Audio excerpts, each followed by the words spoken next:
ഓം നമോ ഭഗവതേ വാസുദേവായ. ഓം ശ്രീകൃഷ്ണായ നമഃ. അഭിവന്ദ്യരായ എല്ലാ ഗുരുജനങ്ങൾക്കും എൻ്റെ വിനീതമായ നമസ്കാരം.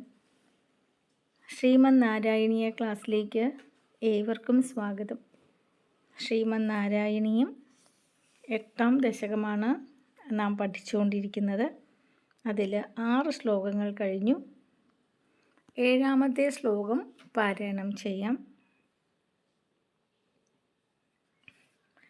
കാലാഖ്യശക്തിം പ്രളയാവസാനേ പ്രബോധയേത്യാദിശദാഖിലാദോ ത്വയാ പ്രസുപ്തം പരിസുപ്തശക്തി വ്രജേന തത്രാഖില ജീവധാംനാ. സന്ധിവിച്ഛേദം നോക്കാം. കാലാഖ്യശക്തിം പ്രളയാവസാനേ പ്രബോധയ ഇതി ആദിശതാ കില ആദൗ ത്വയാ പ്രസുപ്തം പരിസുപ്തശക്തിവ്രജേന തത്ര അഖിലജീവധാംനാ. പദച്ഛേദം.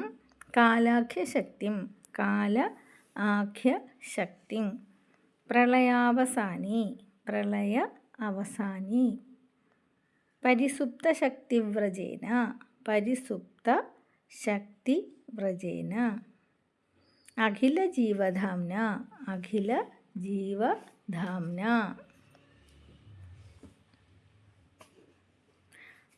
ഭഗവാൻ ആദിശേഷനിൽ ശയിക്കുകയാണ് പ്രളയത്തിൻ്റെ ആരംഭത്തിൽ. അതാണ് വർണ്ണിക്കുന്നത്. തത്ര അവിടെ, ആ പ്രളയത്തിൻ്റെ ആരംഭത്തിൽ പരിസുപ്തശക്തിവ്രജേന തന്നിൽ നന്നായി ലയിച്ചിരിക്കുന്ന ശക്തി സമൂഹങ്ങളോടു കൂടിയവനും അഖില ജീവധാംന ത്വയാ എല്ലാ ജീവജാലങ്ങൾക്കും ഇരിപ്പിടവുമായ അങ്ങയാൽ പ്രളയാവസാനേ പ്രളയത്തിൻ്റെ അവസാനത്തിൽ പ്രബോധയ ഇതി നീ എന്നെ ഉണർത്തണം എന്ന് കാലാഖ്യശക്തിം ആദിശത കാലമാകുന്ന ശക്തിയോട് ആജ്ഞ ചെയ്യുന്നവനായിട്ട് പ്രസുപ്തം കില അങ്ങ് യോഗനിദ്ര ആരംഭിച്ചു പോൽ. പ്രളയാവസാനത്തിൽ ഉണർത്തണമെന്ന് പറയാണ്. ആ പ്രളയാരംഭത്തിൽ തന്നിൽ തന്നെ ലയിച്ചതായ ശക്തി സമൂഹങ്ങളെന്ന് പറഞ്ഞു. എന്തൊക്കെയാണ്? മൂലപ്രകൃതി, മഹത്തത്വം, അഹങ്കാരം മുതലായ ശക്തികളുടെ സമൂഹത്തോടു കൂടിയാണ്.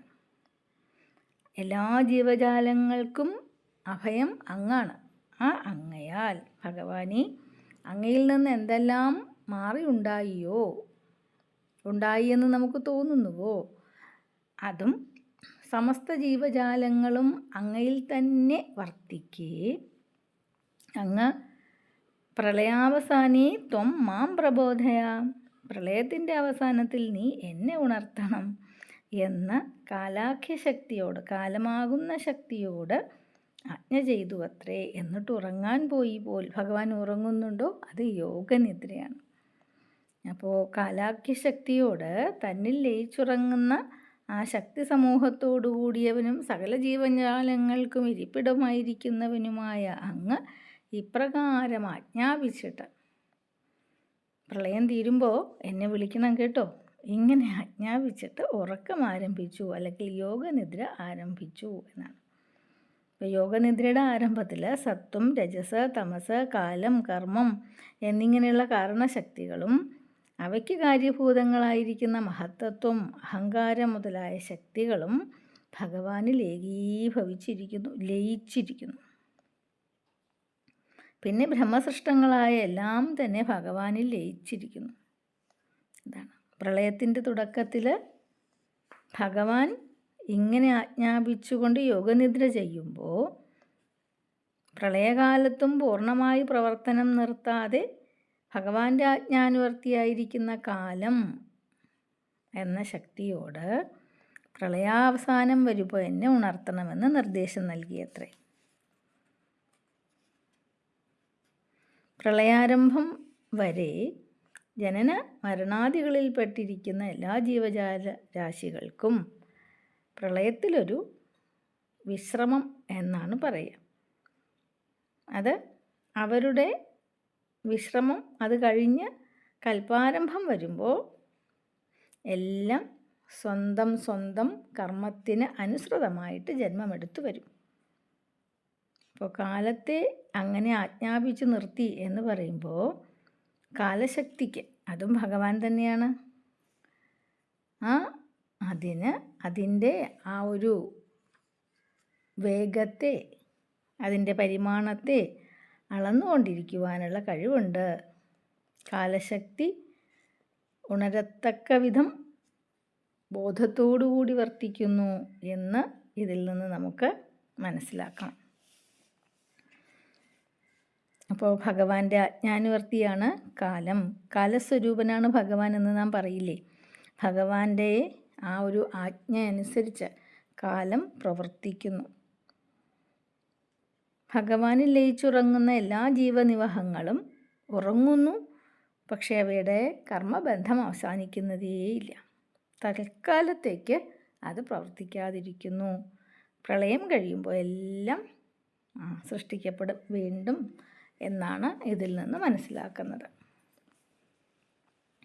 നമുക്ക് ശ്ലോകം ഒന്നുകൂടി വായിക്കാം. കാലാഖ്യശക്തിം പ്രളയാവസാനേ പ്രബോധയേത്യാദിശതാഖിലാദൗ ത്വയാ പ്രസുപ്തം പരിസുപ്തശക്തി വ്രജേന തത്രാഖില ജീവധാംനാ. ഭക്തജനങ്ങൾക്ക് ഈ ഒരു ക്ലാസ് പ്രയോജനപ്പെടുന്നുവെങ്കിൽ തീർച്ചയായിട്ടും സപ്പോർട്ട് ചെയ്യണം. ലൈക്ക് ചെയ്തും ഷെയർ ചെയ്തും കമൻറ്റ് ചെയ്തും ഒക്കെ അനുഗ്രഹിക്കണമെന്ന് പ്രാർത്ഥിക്കുന്നു. അടുത്ത ക്ലാസ്സിൽ കാണാം. നമസ്തേ.